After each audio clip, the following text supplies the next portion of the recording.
Закритим клубом для інтересів. Ми дуже хочемо, щоб Верховна Рада стала місцем, де будуть відстоювати ваші права і ваше щасливе майбутнє, гідну старість ваших батьків і гідне дитинство ваших дітей. Спасибі вам, ми на вас розраховуємо. Партія «Голос» номер 18. Слава Україні! Героям слава!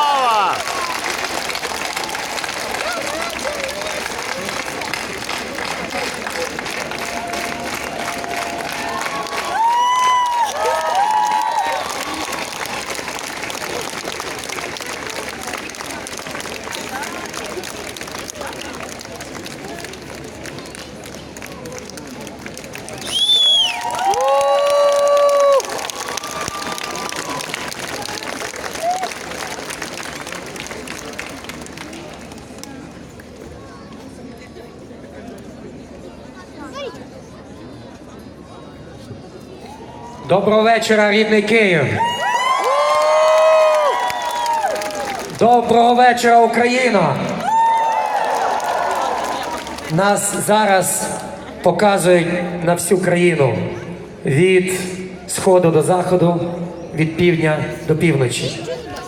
Мені довірили сказати вам важливі слова.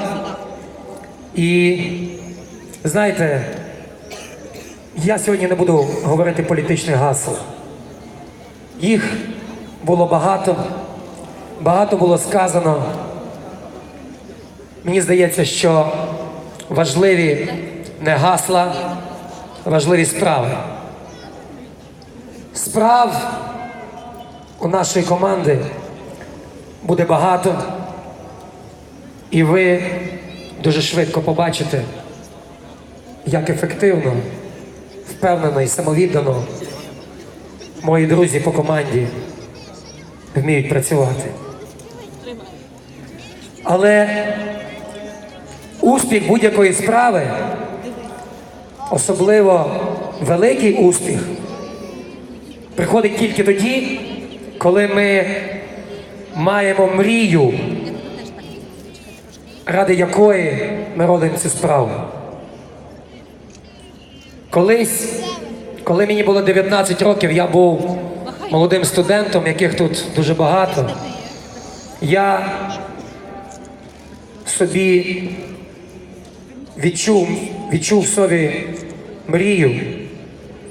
мрію зробити українську музику успішною, якісною, популярною на весь світ.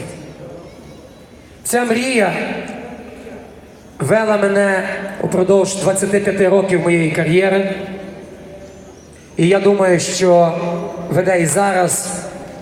І ці десятки, а може й сотні тисяч людей, які сьогодні стоять тут, є свідками цього. Я думаю, що ці 25 років пройшли недарма.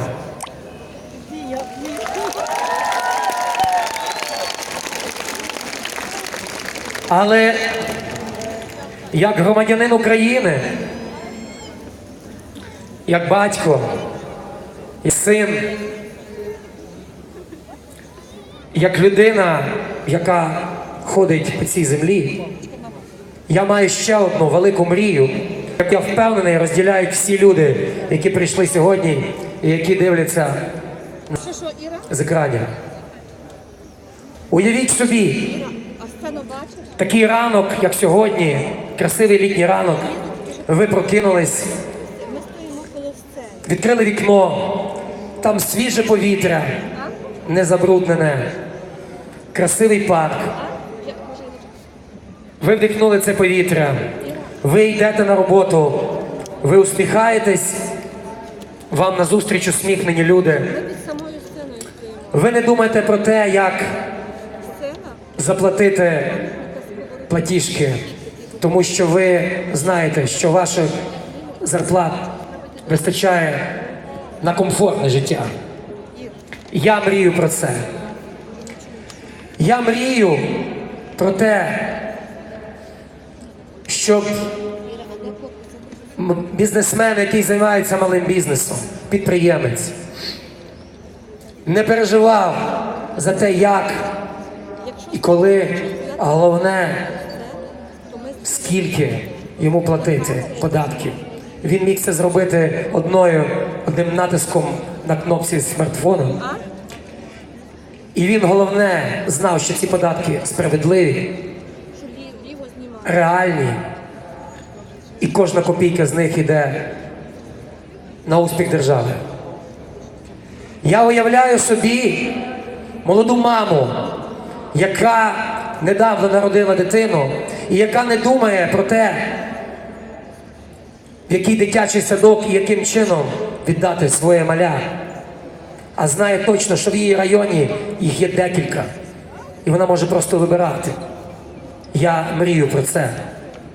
Я мрію про те, щоб наші діти, коли вони йдуть в школу, навчалися вчителями, які знають, що таке виклики 21-го сторіччя, і які вчать дітей приймати виклики 21-го сторіччя і знаходять в кожній дитині індивідуальний талант, а не заставляють завчати інформацію і не культивують списування.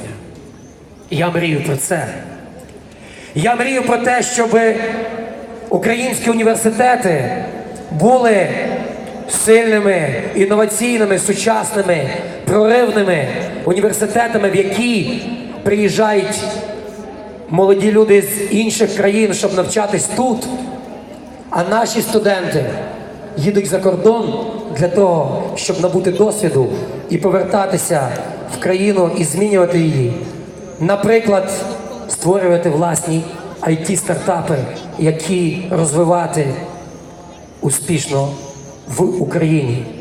Я думаю, що ми всі мріємо про це. Правда? Я мрію про те, щоб в Україні над державними установами поруч з українським національним прапором законно міг майоріти ще один синьо-жовтий прапор Європейського Союзу.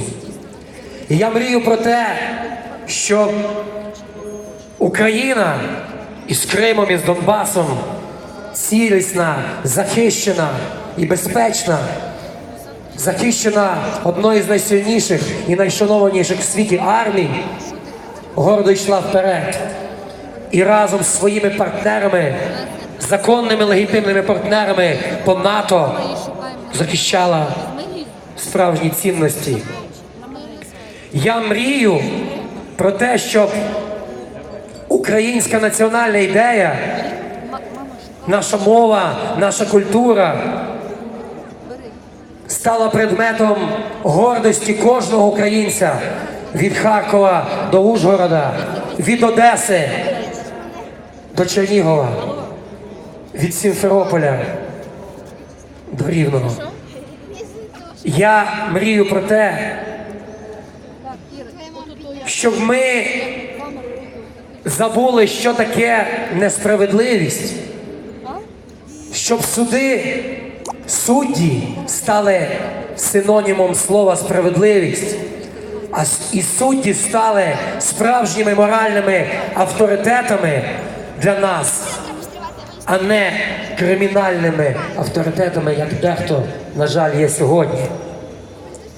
Я мрію про те, щоб свобода, гідність, безпека і добробут стали нашими національними символами, щоб це стало способом життя, яким ми пишаємось, щоб це стало українською національною ідеєю.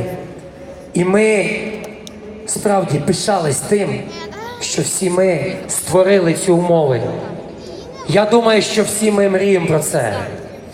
І нарешті я мрію про те, щоб наші діти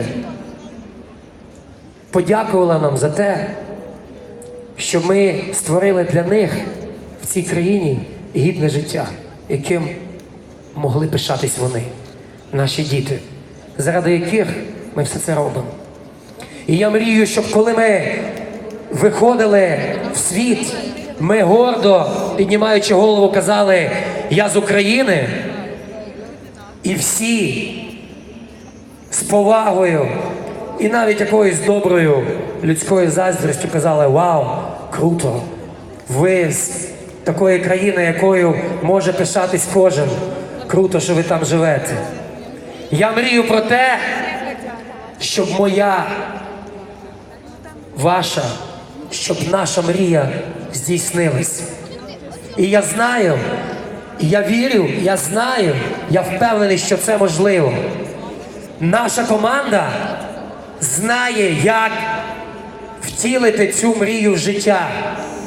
Наша команда молодих, але впевнених в собі професіоналів, які, як ті волонтери в АТО, що зараз захищають нашу державу, не побоялися змінити своє комфортне і успішне життя і йти змінювати українську політику. Це виклик, тому що стара політика боїться нас, не пускає нас. Вона знає, що з нами в старій політиці прийде кінець. Вона боїться нас, але ми не боїмося її. Ми розуміємо добре, що попереду буде складно.